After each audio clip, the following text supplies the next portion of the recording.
Dumping গ্ৰাউণ্ডৰ দুৰ্গন্ধত অতিষ্ঠ অঞ্চলবাসী ৰাইজ। মাননীয় উপাধ্যক্ষ মহোদয়, গুৱাহাটী মহানগৰীৰ পশ্চিম বৰা গাঁৱৰ বেলৰ তলত গুৱাহাটী পৌৰ নিগমে 2021 চনত য'ত দীপৰ বিল আছে, দীপৰ বিলৰ যেটো পামহি কেনেল আছে, সেই পামহি কেনেলৰ দাঁতিতে এই ডাম্পিং গ্ৰাউণ্ডটো স্থাপন কৰা হৈছিল। আৰু এই ডাম্পিং গ্ৰাউণ্ডত গুৱাহাটী মহানগৰীৰ 60টা ৱাৰ্ডৰ যে জাবৰ জোথৰ আৱৰ্জনা আছে বা মৃত যিবিলাক জীৱ জন্তু আছে, সেই গোটেই আৱৰ্জনা জাবৰ জোথৰ মৃত জীৱ জন্তু আজি এই ডাম্পিং গ্ৰাউণ্ডত পেলোৱা হৈছে। আৰু ডাম্পিং গ্ৰাউণ্ডত পেলোৱাৰ কাৰণে তাৰ নিচেই ওচৰত আমাৰ মইনা খুৰুং, পামহি, দেওচোতাল, মাগুৱাপাৰা, চকৰদৈ এই বিভিন্ন জনজাতীয় অঞ্চল আছে। আজি এই দুৰ্গন্ধৰ ফলত আজি সেই অঞ্চলত বসবাস কৰা মানুহ আজি অতিষ্ঠ হৈ পৰিছে। আৰু ঠিক তেনেকৈ গোটেই অঞ্চলটো আজি প্ৰদূষিত হৈছে। ছাৰ, দুদিন আগত মই গুৱাহাটী মহানগৰীৰ 3খন নদীৰ কথা কৈছোঁ, আৰু আজিও সেই 3খন নদীৰ কথা উল্লেখ কৰিব লাগিব। এটা হৈছে বাহিনী নদী, এটা ভৰলু নদী, আৰু এটা হৈছে মৰা ভৰলু নদী। আজি এই 3খন নদীতে আজি গুৱাহাটী মহানগৰীৰ আৱৰ্জনা পেলোৱা হৈছে, লেতেৰা পানী আজি এই 3খন নদীত পেলোৱা হৈছে। আৰু এই 3খন নদীৰ যি পানী, আজি এই পানী পামহিৰ যিটো কেনেল, সেই কেনেলত এইটো সংযোগ হৈছে। আৰু সেই কেনেলে এই পানীও আজি দীপৰ বিলত পৰিছে। আজি দীপৰ বিলত পৰা কাৰণে আজি গোটেই দীপৰ বিল আজি প্ৰদূষিত হৈছে। আজি ইয়াৰ পানী গৈ দীপৰ বিলত পৰিছে। আৰু ঠিক তেনেকৈ যেটো ডাম্পিং গ্ৰাউণ্ড কৰা হৈছে, সেই ডাম্পিং গ্ৰাউণ্ডৰো আৱৰ্জনাসমূহ আজি এই কেনেলতো পৰিছে। আৰু যেতিয়া বাৰিষা হয়, বাৰিষাৰ সময়ত সেই ডাম্পিং গ্ৰাউণ্ডৰ যিমান লেতেৰা পানী আছে, সেই লেতেৰা পানী সামগ্ৰীসমূহ এই পামহি কেনেলৰ যোগেদি দীপৰ বিলত পৰিছে। আজি দীপৰ বিল প্ৰদূষিত হৈছে। আজি অসম যেটো প্ৰদূষণ নিয়ন্ত্ৰণ বৰ্ড আছে, এই নিয়ন্ত্ৰণ বৰ্ডৰ এটা সমীক্ষা মতে আজি দীপৰ বিলত সাংঘাতিকভাৱে প্ৰদূষিত হৈছে। আৰু এই দীপৰ বিল প্ৰদূষিত হোৱাৰ কাৰণে তাৰ যিখিনি জলজ উদ্ভিদ, মাছ আদি বিভিন্ন প্ৰাণীও আজি কিন্তু ধ্বংসৰ মুখলৈ গৈ আছে। এতিয়া এই যিটো ডাম্পিং গ্ৰাউণ্ড আছে, এই ডাম্পিং গ্ৰাউণ্ডত কোনো অত্যাধুনিক বিজ্ঞানসন্মতভাৱে এই ডাম্পিং গ্ৰাউণ্ডটো ব্যৱহাৰ কৰা নাই। আৰু এইটো সাধাৰণভাৱে ব্যৱহাৰ কৰি আছে। আজি অত্যাধুনিক যদি বিজ্ঞান প্ৰযুক্তি ব্যৱহাৰ কৰা বুলি যদি মই ক'ব লাগে, আমাৰ সেইটো এতিয়া সেই ডাম্পিং গ্ৰাউণ্ডটো জ্বলাই দিয়া হৈছে, মাজে মাজে জ্বলাই থকা হৈছে। আৰু জ্বলাই থকাৰ কাৰণে প্ৰায় 2-3 মাহ পৰ্যন্ত সেই ডাম্পিং গ্ৰাউণ্ডটো জ্বলি থাকে। আৰু জ্বলি থকাৰ ফলত আজি সেই অঞ্চলটো কলা যেটো ছাই, সেই কলা ছাইৰে, কলা ধোঁৱাৰে আজি গোটেই অঞ্চলটো আজি প্ৰদূষিত হৈছে। গতিকে মই ভাবো যে আজি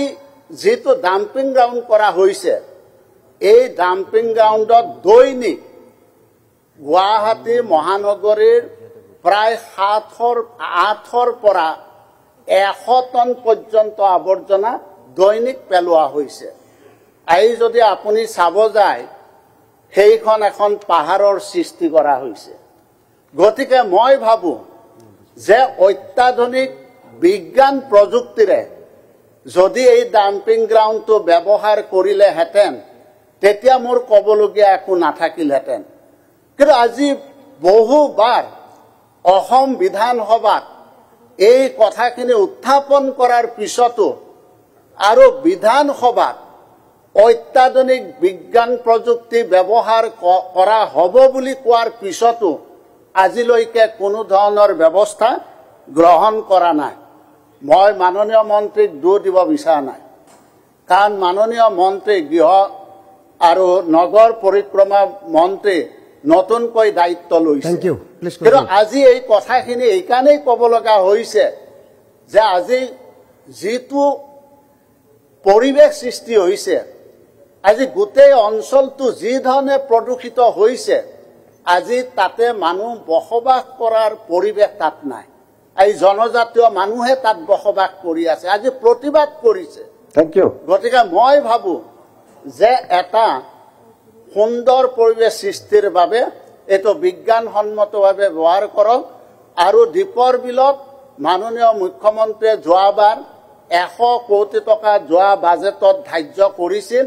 এতিয়া সেই 100 কোটি টকাৰো কাম এতিয়াও আৰম্ভ হোৱা নাই কি কাৰণত আৰম্ভ হোৱা নাই মই নাজানো গৰে মই আশা ৰাখো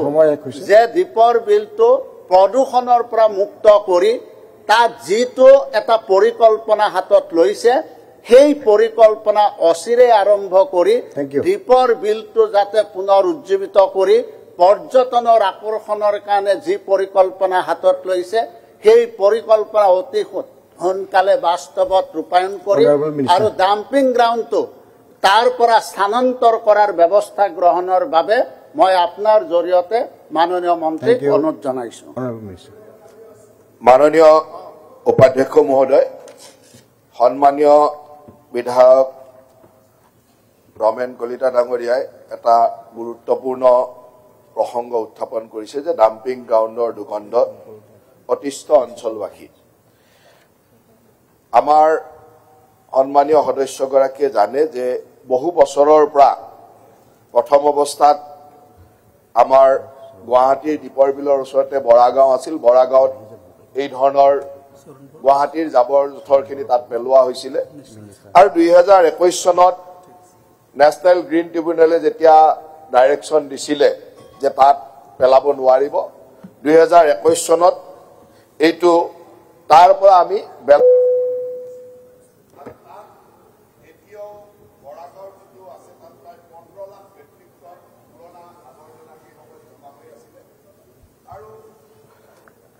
তাৰ পিছত চৰকাৰে ইয়াক প্ৰসেসিংৰ কাম আৰম্ভ কৰিছিল আৰু এতিয়ালৈকে প্ৰায় 5.5 লাখ মেট্ৰিক টন প্ৰসেস কৰা হৈছে আৰু 2026 চনৰ ভিতৰত আমি ইয়াক 100% সম্পূৰ্ণ কৰি প্ৰায় 100 বিঘা মাটিৰ যি ডাম্পিং গ্ৰাউণ্ড আছিলে তাক এখন মুকলি ঠাইলৈকে নিয়াৰ বা এখন সুন্দৰ মুকলি পথাৰ বনোৱাৰ পৰিকল্পনাৰে চৰকাৰে আগবাঢ়িছে গতিকে ডাম্পিং গ্ৰাউণ্ড 2026 চনৰ পিছত যিখন 15 লাখ মেট্ৰিক টন জাবৰ আছিল আজিও আমাৰ সন্মানীয় সদস্যসকলে গলে দেখিবলৈ পাব যে দিনে ৰাতিয়ে তাত প্ৰসেসিংৰ কাম চলি আছে গতিকে আমি সেই ধৰণে বৰাগাঁওখন এখন মুকলি উদ্যানলৈ নিয়াৰ পৰিকল্পনা কৰিছো কিন্তু গুৱাহাটীৰ জাবৰটো কৰবাত পেলাবই লাগিব গতিকে সেই সময়তে নেশ্যনেল গ্ৰীণ ট্ৰিবিউনেলে বন্ধ কৰি দিয়াৰ পিছত আমি বেলৰ তললৈকে গৈছিলো আৰু আজি ৰমেন্দ্ৰ নাৰায়ণ কলিতা ডাঙৰীয়াই সেই বেলৰ তলৰ কথা কৈছে আৰু বেলৰ তলে হওক বা বৰাগাঁও হওক দুইটাই দীপৰ বিলৰ লগত সংযোগ আছে বুলি বিভিন্ন সময়ত তথ্য আহিছে বা সংযোগ আছে বৰাগাঁৱত আমি বন্ধ কৰাৰ পিছত নিশ্চয়কৈ দীপৰ বিলৰ কিছু প্ৰদূষণ মুক্ত হৈছিল আৰু বেলৰ তলত যেতিয়া আৰম্ভ কৰিছিল তাৰ আগতে আমি চন্দ্ৰপুৰতো নিয়াৰ কাৰণে চেষ্টা কৰিছিল মই আমাৰ সন্মানীয় সদস্য সিদ্ধাৰ্থ ভট্টাচাৰ্য আছে আমাৰ ৰমেন্দাও আছে মই গুৱাহাটীৰ গোটেই কেইজন সদস্যক এটা অনুৰোধ কৰিম যে গুৱাহাটীৰ জাবৰ আমি বেলেগত পেলাব গলে কোনো মানুহে মানি নলয় কাৰণ গুৱাহাটীত বাহিৰলৈ যোৱাৰ লগে লগে বাকী গাঁৱৰ মানুহে কয় যে আমি টাউনৰ জাবৰটো আমি কিয় ল'ম গতিকে গুৱাহাটীৰ জাবৰ আমি গুৱাহাটীৰ ভিতৰতে নিষ্কাশন কৰিব লাগিব যেনেকৈ আমি চন্দ্ৰপুৰলৈ যাওঁতে চন্দ্ৰপুৰত আন্দোলন হৈছিল চন্দ্ৰপুৰৰ মানে মানি লোৱা নাছিল যে গুৱাহাটীৰ জাবৰ আমাৰ পঞ্চায়ত এৰিয়াত কিয় দিব জাবৰ যি জাবৰ আছে গুৱাহাটীৰ ভিতৰতে কৰক তেখেতসকলৰ যুক্তিও নস্বাত কৰিব নোৱাৰি গতিকে মই দুয়োগৰাকী বা আমাৰ চাৰিওগৰাকী গুৱাহাটীৰ সদস্যক অনুৰোধ কৰিম যে তেখেতসকলে নিজৰ নিজৰ সমষ্টিত অন্তত বেলেগ কাম বাদ দি হলেও ডাম্পিং গ্ৰাউণ্ড বনাব পৰা একোটা জাগা আমাক দিয়ক আমিও চেষ্টা চলাই আছো যে জেগা তেওঁলোকে তেখেতসকলে এইটো মানে নেতৃত্ব ল'ব লাগিব কৰবাত বেলেগ কাম নকৰাকেও বাদ দি হলেও আমাক ডাম্পিং গ্ৰাউণ্ডৰ জেগা এটা দিব লাগিব কাৰণ ডাম্পিং গ্ৰাউণ্ডত আমি জাবৰ জোঁথৰ পেলাবই লাগিব আৰু জাবৰ জোঁথৰ আমি কতো গাঁৱলৈকে লৈ যাব নোৱাৰো গাঁৱৰ মানুহে এই কথাটো মানি নলয় বেলৰতল তেখেতৰে সমষ্টিত গতিকে তাতে আমি গুৱাহাটীৰ ভিতৰতে গুৱাহাটী চহৰৰ ভিতৰতে তাতে আমি আৰম্ভ কৰিছিলো আৰু তাত ডেইলি 400-500 মেট্ৰিক টনলৈকে তাত জাবৰ যায় আৰু এতিয়া আমাৰ এটা প্ৰচেছিং ইউনিটৰ জৰিয়তে আমি প্ৰায় 150 মেট্ৰিক টন ডেইলি প্ৰচেছ কৰিব পাৰো এতিয়া ৰাতিপুৱা গধূলি দুটা শিফট কৰি আমি তাক 300 মেট্ৰিক টনলৈ নিয়াৰ প্ৰচেষ্টা চলাইছো যে 300 মেট্ৰিক টনলৈ যাব কিন্তু 300 গলেও তাত ডেইলি কিন্তু 500-700 মেট্ৰিক টনলৈ আহে গতিকে ইয়াক আৰু ডেভেলপ কৰিব লাগিব যাতে আমি ডেইলি অহা প্ৰচেছখিনি কৰিব পাৰো মই আপোনালোকৰ জ্ঞাতাৰ্থে জনাব বিচাৰিছো যে আমাৰ কিছুমান নতুন পৰিকল্পনা কৰি মুখ্যমন্ত্ৰী ডক্টৰ হিমন্ত বিশ্ব শৰ্মা ডাঙৰীয়াৰ নেতৃত্বত আমি কিছুমান নতুন নতুন চিন্তা কৰিছো যেনেকৈ আমাৰ জাইকাৰ সুৱেৰেজ ট্ৰিটমেণ্ট প্লেন আহি আছে গুৱাহাটীৰ সুৱেৰেজ ট্ৰিটমেণ্ট প্লেন হয়তো আমি এমাহৰ ভিতৰতে আমি বা মে জুন মাহলৈকে টেণ্ডাৰিং প্ৰচেছলৈ যাব পাৰিম আৰু তেতিয়া গুৱাহাটীৰ গোটেই সুৱেৰেজ ড্ৰেইনেজ বিলাক আমি ট্ৰিটমেণ্ট প্লেনলৈকে বা সকলো মানুহৰ কাৰণ আজিৰ তাৰিখতো আমাৰ গুৱাহাটীত ঘৰে ঘৰে সেপ্টিক টেংকি সেই টেংকিত আৱৰ্জনা জমা হয় সুৱেৰেজ ট্ৰিটমেণ্ট প্লেনটো হৈ গলে গোটেই এই যিখিনি লেতেৰা ময়লা সেইখিনি আমি সেই ব্যৱস্থাৰ মাজত লৈ যাব পাৰিম ঠিক তেনেদৰে আমাৰ বৰচলাত 2 MLD এটা STP কাম চলি আছে কাম সম্পূৰ্ণ হৈছে মোটামুটি আমি 1 মাহৰ ভিতৰত তাক ফাংচনেল কৰিব পাৰিম যেটো আমাৰ বৰচলাত হৈ আছে এই দুটা হোৱাৰ লগে লগে কিছু পৰিমাণে গুৱাহাটীৰ এই ধৰণৰ প্ৰদূষিত ব্যৱস্থাটো আমি অলপ কন্ট্ৰোল কৰিব পাৰিম তাৰ লগে লগে আপোনালোকক জনাও যে আমাৰ সিটিজ 201 ৰ অধীনত যেহেতু আমাৰ এতিয়া মাত্ৰ 150 বা 300 মেট্ৰিক টনতকৈ বেছি আমি প্ৰচেছ কৰিব নোৱাৰো এতিয়া সিটিজ 2 ৰ অধীনত আমি কেইটামান নতুন কাম লৈছো যে 200 TDPৰ waste to compose and refuse derived fuel লৰ এক প্ৰকল্প লোৱা হৈছে যত 200 TDP কৰিব পৰা যাব ঠিক তেনেদৰে 100 TDPৰ কনষ্ট্ৰাকচন মেটেৰিয়েলছ নিৰ্মাণ আৰু ভগ্নাৱশেষৰ সামগ্ৰী নিষ্কাশনৰ এটা প্ৰকল্প লোৱা হৈছে 150 TDPৰ RTS and MRF ৰ আন এটা প্ৰকল্প লোৱা হৈছে এই তিনিটা প্ৰকল্প তাত লোৱা হৈছে এই তিনিটা প্ৰকল্প হোৱাৰ লগে লগে যিখিনি আমাৰ MRF বা TSN MRF ৰ যিখিনি জাবৰ থাকিব সেইখিনি আমি কৰিব পাৰিম ঠিক তেনে কনষ্ট্ৰাকচন ওয়েষ্টটো আমি কৰিব পাৰিম গতিকে আমাৰ সিটিজ টুৰৰ অধীনত আমাৰ এনেকুৱা ধৰণৰ কেইবাটাও প্ৰকল্প লোৱা হৈছে যিকেইটা প্ৰকল্প সম্পূৰ্ণ হৈ উঠাৰ লগে লগে এই সমস্যাবিলাকৰ কিছু মানে সমাধানৰ পক্ষলৈ যাব পাৰিম মই কেইদিনমান আগে নিজে গৈও চণ্ডীগড়ত এই ধৰণৰ জাবৰ নিষ্কাশনৰ ব্যৱস্থাটো মই নিজে চাই আহিছিলো আৰু মই চাই নিজে আচৰিত হৈছিলো যে আজিৰ পৰা 40 বছৰ 30 বছৰ আগত তেওঁলোকে যিবিলাক সুৱেৰেজ ট্ৰিটমেণ্ট প্লেনে হওক বা জাবৰ নিষ্কাশনৰ কাৰণে যি ধৰণৰ ব্যৱস্থা কৰিছে হেয়া আজি আমি স্বাধীনতাৰ 75 বছৰ পিছতো আমাৰ গুৱাহাটীৰ দৰে চহৰ এখনত কৰিব নোৱাৰাটো সঁচাকৈ দুখৰ কথা কিন্তু আমাৰ চৰকাৰে মুখ্যমন্ত্ৰী ডাঙৰীয়া এতিয়া সুৱেৰেজ ট্ৰিটমেণ্ট প্লেনকে হওক বা এই ধৰণৰ কেইবাটাও জাবৰ নিষ্কাশনৰ ব্যৱস্থা হাতত লৈছে মই ভাবো যে এইকেইটা হৈ উঠাৰ পিছত আমি এটা পৰ্যায়লৈ যাব পাৰিম কিন্তু তাৰ লগে লগে আটাইতকৈ ডাঙৰ সমস্যাটো হৈছে যে ডাম্পিং গ্ৰাউণ্ড বা য'ত নিষ্কাশন কৰিম তাত সেই ধৰণৰ ঠাইৰ অত্যন্ত অভাৱ হৈছে কোনো অঞ্চলবাসীয়ে এই কামটো কৰিবলৈ দিব নোখোজে কিন্তু সেই অঞ্চলত সেই কামটো যদি নকৰো আমি বেলেগলৈ কেনেকৈ দিম সেইকাৰণে মোৰ গুৱাহাটীৰ চাৰিওগৰাকী সদস্যলৈ এটা অনুৰোধ থাকিব যে নিজৰ নিজৰ সমষ্টিৰ অন্তত জাবৰখিনি প্ৰচেছিং কৰিব পৰাকৈ আমাক একোটা ঠাই উলাই দিয়ক যাতে আমি সেই নিজৰ অঞ্চলত আৰু তেতিয়া আমাৰ ট্ৰান্সপৰ্টেশন কষ্টবিলাকো বহুত কমি যায় আমি তাতে ওচৰতে আৰু আজিকালি বহুত অত্যাধুনিক ব্যৱস্থাবিলাক আহিছে এনেকুৱা নহয় যে ডাম্পিং গ্ৰাউণ্ড হলে যে একেবাৰে বহুত দুৰ্গন্ধ হৈ থাকিব এনেকুৱা নহয় আৰু ইয়াৰ উপৰিও বৰাগাঁও আমাৰ বেলৰতলৰ যিটো ডাম্পিং গ্ৰাউণ্ড আছে তাৰ কাৰণে অডৰ মাস্কিং এজেণ্ট বা বিভিন্ন ধৰণৰ যি ব্যৱস্থা আমাৰ দুৰ্গন্ধ নিৰাময়ৰ কাৰণে এই ধৰণৰ কাম কৰি থকা হৈছে তাত গছপুলি ৰোপণ কৰা হৈছে গতিকে মই আৰু বিভাগক নিৰ্দেশনা দিম যে এই কামবিলাক আৰু বেছিকে কৰক যাতে ওচৰৰ মানুহৰ দুৰ্গন্ধটো নাপায় আৰু খুব কম দিনৰ ভিতৰত ৰমেন কলিতা ডাঙৰীয়া আৰু মই এবাৰ বেলৰতললৈ নিজে যাম তেতিয়া ময়ো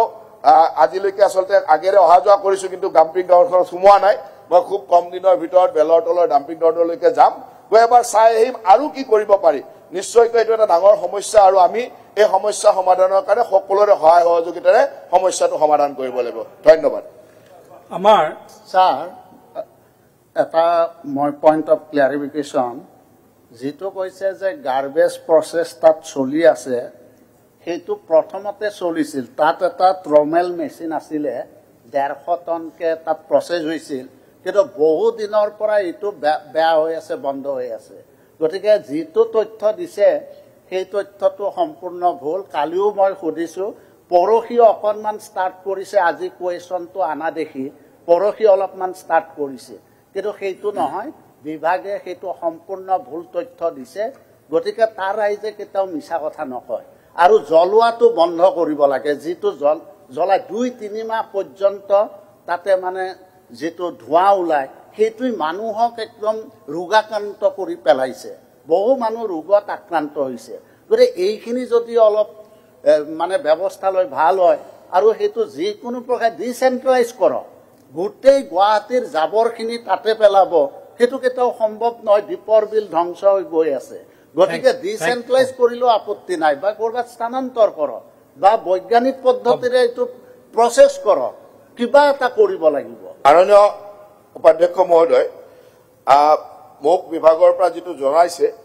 প্ৰসেসটো 150 মেট্ৰিক টনৰ যেটো ইউনিট হেতু চলি আছে বুলি কৈছে যদি চলি থকা নাই বুলি আপুনি কৈছে মই কৈছো যে 2 দিনৰ ভিতৰতে আমি দুয়ে যাম তেতিয়া হসা কথাটো উলাই পৰিব কিন্তু মোক তথ্যটো যেটো আহিছে হেতু চলি আছে বুলি কৈছে আৰু তাক